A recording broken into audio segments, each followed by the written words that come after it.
जरा सोचिए, आज से हजारों साल पहले बेबीलोन शहर में लोग वैसी ही पैसों से जुड़ी गलतियां कर रहे थे जैसी हम आज करते हैं।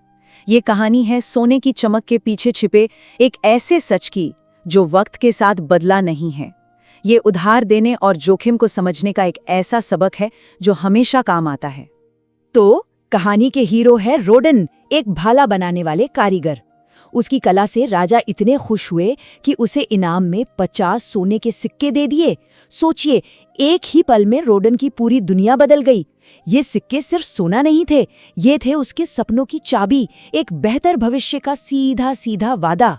लेकिन जैसा अक्सर होता है, दौलत अपने साथ मुश्किल सवाल भी लेकर आती है। रोडन की बहन, जिससे वो बहुत प्यार करता है, उसके सामने एक ऐसी मांग रखती है जो उसे सोच में डाल देती है। वो चाहती है कि रोडन अपनी सारी की सारी दौलत उसके पति अरामन को दे दे, ताकि वो एक व्यापारी बनने का अपना अधूरा सपना पूरा कर सके। अब रोडन के सामने एक बहुत बड़ा सवाल खड़ा था। रिश्ते और पैसे के बीच की उस पतली सी लाइन पर वो क्या फैसला ले? जब कुछ समझ नहीं आया तो रोडन उस एक इंसान के पास गया जिसका नाम पूरे बेबीलोन में बड़े सम्मान से लिया जाता था, मेथॉन, शहर का सबसे अनुभवी स्वर्ण साहूकार। रोडन सिर्फ सलाह लेने नहीं गया था, वो ये समझने गया था कि दिल और दिमाग की इस लड़ाई में सही रास्ता क्या है। अब देखिए, मेथन ने उसे कोई सीधा साधा जवाब नहीं दिया।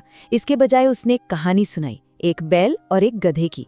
कहानी में बैल बीमार होने का नाटक करता है और गधा बेचारा दोस्ती निभाने के चक्कर में उसका भी काम करता है और खुद मुसीबत में पड़ जाता है। मेथन की इस छोटी सी कहानी का आखिर मतलब क्या था? क्या वो रोडन को कोई चेतावनी दे रहा था? और यहीं पर मेथन अपना असली खजाना सामने रखता है, उसका टोकन बॉक्स। बाहर से देखने में तो ये सिर्फ एक साधारण सा संदूक था, लेकिन इसके अंदर छिपा था दशकों का तजुर्बा।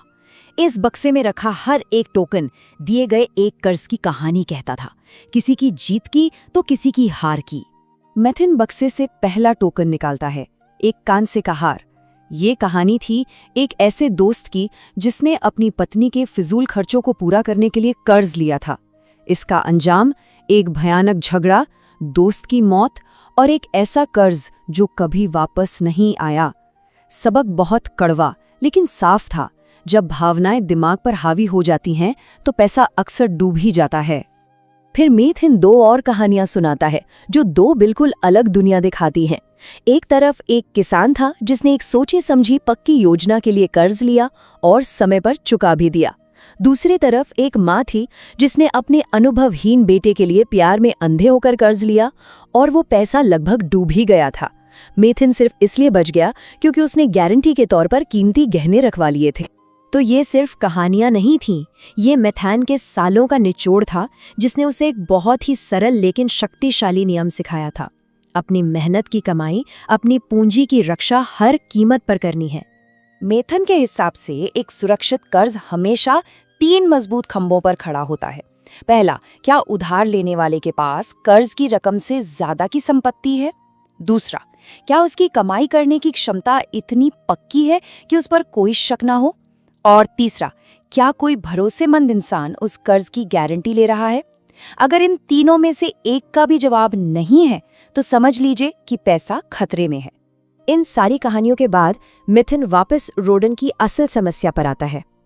वो उसे सीधे सीधे ना कहने की सलाह नहीं देता क्योंकि वो जानता है कि परिवार के रिश्ते कितने नाजुक होते हैं। इसकी बजाय वो उसे एक ऐसा रास्ता दिखाता है जिससे रिश्ता भी बना रहे और पैसा भी सुरक्षित रहे। मेथन एक परीक्षा का सुझाव देता है। वो कहता है, अपने बहनों से कहो कि वो सिर्फ सपने न देखें बल्कि उन सपनों को हकीकत में बदलने की एक ठोस योजना बनाएं। उसे बाजार को समझने दो, अपनी काबिलियत साबित करने दो, और अगर वो इस परीक्षा में पास हो भी जाता है तो भी शुरुआत पूरी दौलत से नहीं बल्कि एक छोटे से कर्ज से करो, ताकि उसकी नीयत और काबिलियत दोनों परखी जा सके। और आखिर में मेथन रोडन को अपने टोकन बॉक्स के नीचे खुदा हुआ एक रहस्य दिखाता है, एक लाइन जो उसकी सारी बुद्धिमानी का सार है। एक बड़े नुकसान से लाख गुना बेहतर है कि थोड़ा सतर्क रहा जाए। ये सिर्फ एक सलाह नहीं थी, ये जीवन भर का एक दर्शन था। मेथन का ये सवाल आज हजारों साल बाद भी उतना ही सच है। जब कोई आकर्षक मौका, कोई प्यारा दोस्त या कोई मजबूर रिश्तेदार पैसों की मदद मांगे तो खुद से ये सवाल पूछना बहुत जरूरी है, मेहनत से कमाए गए इस खजाने की सुरक्षा आखिर करेगा कौन? और जवाब, जैसा मेथिन ने सिखाया, हमेशा अपने अंदर ही मिलता है।